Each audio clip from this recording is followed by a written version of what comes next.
vinh trụ mau tôi thar làm ser sor mèo on em tí đón tụ khay áo xia mau chúng nở xia lắm mà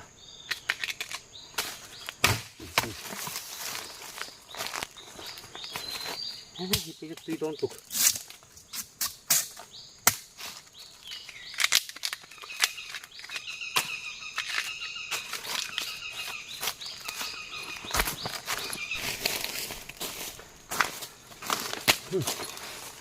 hiện tí đón tụ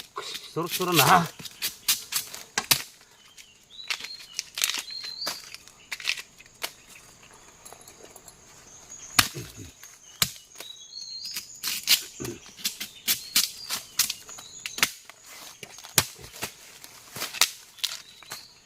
mau tôi cái đủ khổ bạ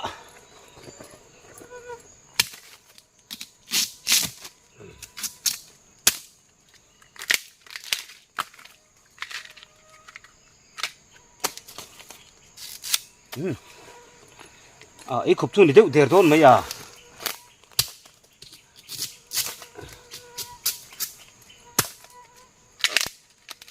đủ tốc thôi nè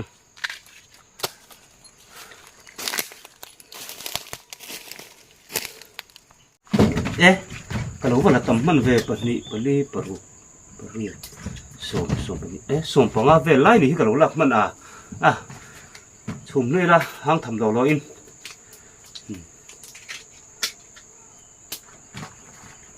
tí tay to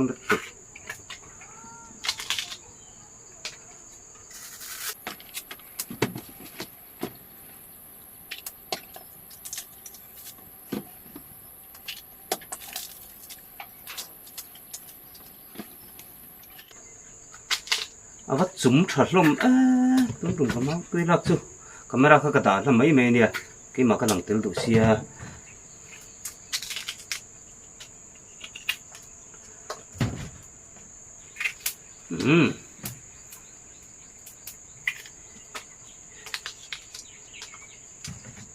thiên dấu lại tập vào đây chùm chiếc anh cậu mày tần thiên mình rem lút lẹ khắp vậy đã thiên thêm tụi có xì được ngay rồi là cái giò thì mình đúng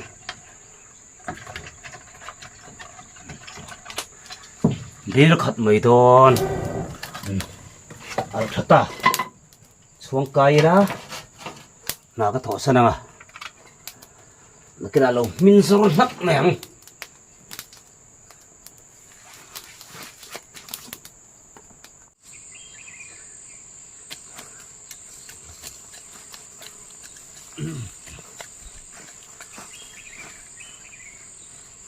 nhìn chỗ tấm hầm lé mấy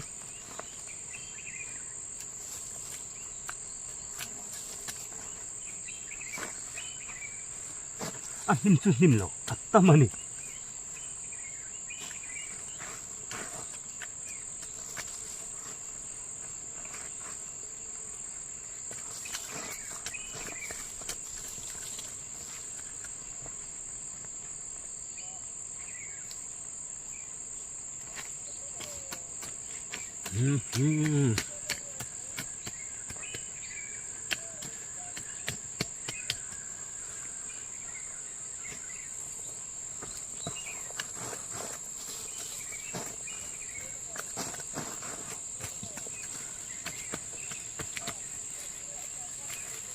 mà sẽ lấy hi ăn nuông sim mà ăn lâu hi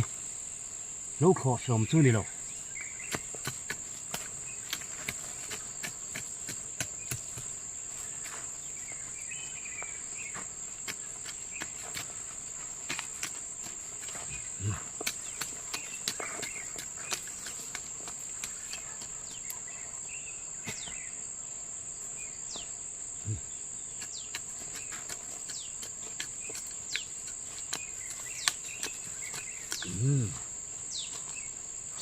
so đone khu hẳn thấp phốt xí là tụi nó cho khu hay chia thật chính là tụi cả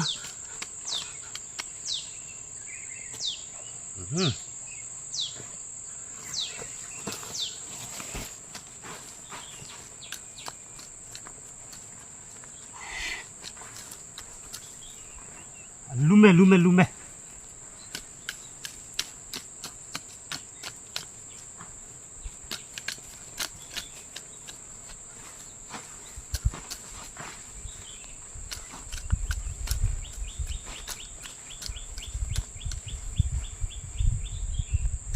Giấc ngắn và niềm lâu tê có van in có bối khi có ngài xua trì thì nó phá cái ăn cho lên anh thôn rầm ta chuan cái lên trên cái ra với kha in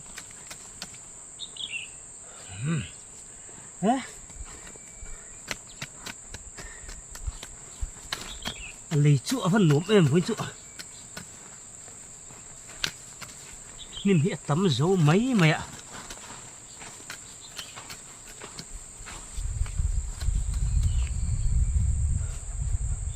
con sò thiên hị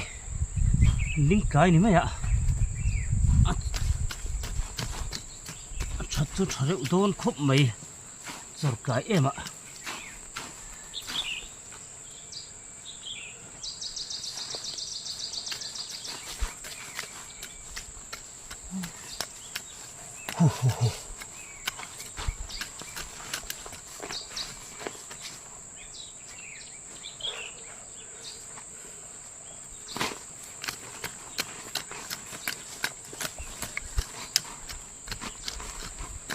hai vô đi là còn phốt thur mày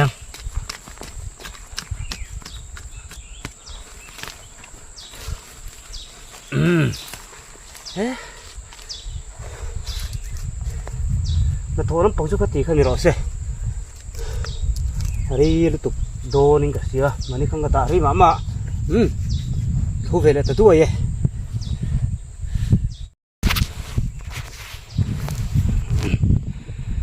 thế khẩu xin sức phải, nặng lệ ta vía và lại thì khẩu khan nhỉ, cho phật bất ngon nhỉ. Ăn thua đã cầm về để lúa bốc cái đã tuy to được quá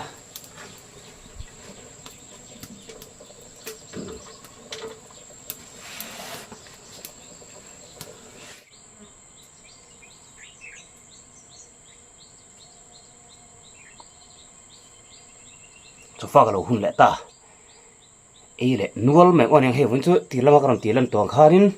mau tuai khor thar ser sor ania chuanin hei derul chang karwa chung mui tui don tuka helen no pakhat ka da tel boka chuan an thur tui ani chuan hi poi an thur tui ania hai hangin ka ti ve thunga hi tui taki tui don tuk eyang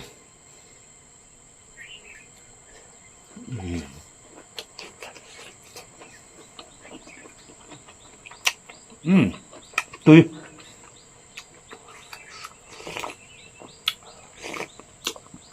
salad dog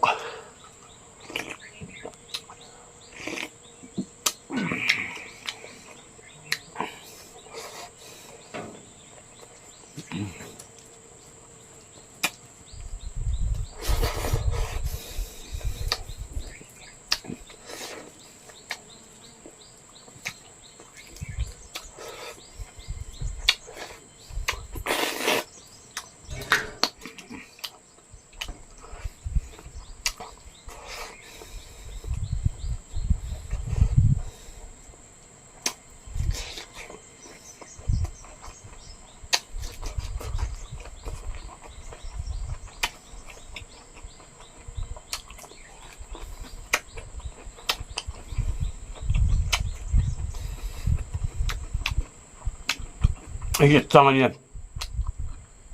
아, 너무나 벌들 뒤는 뒤에 정신 해가 방으로 버리나.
Beru rotu hang tu xem.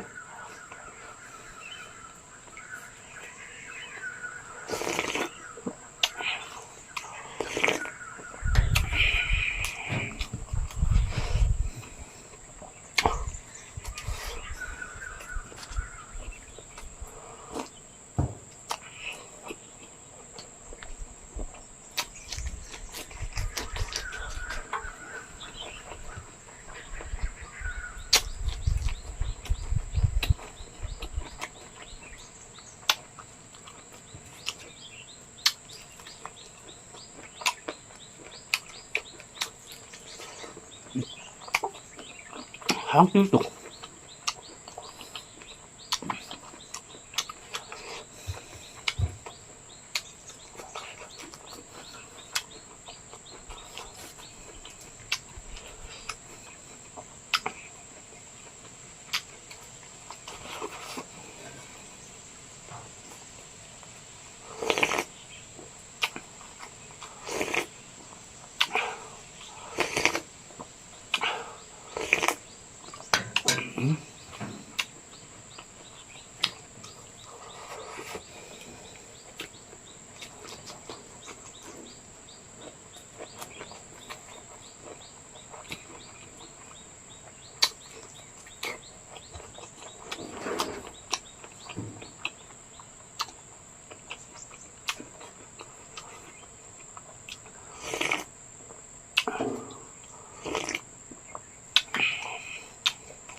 Quên chú,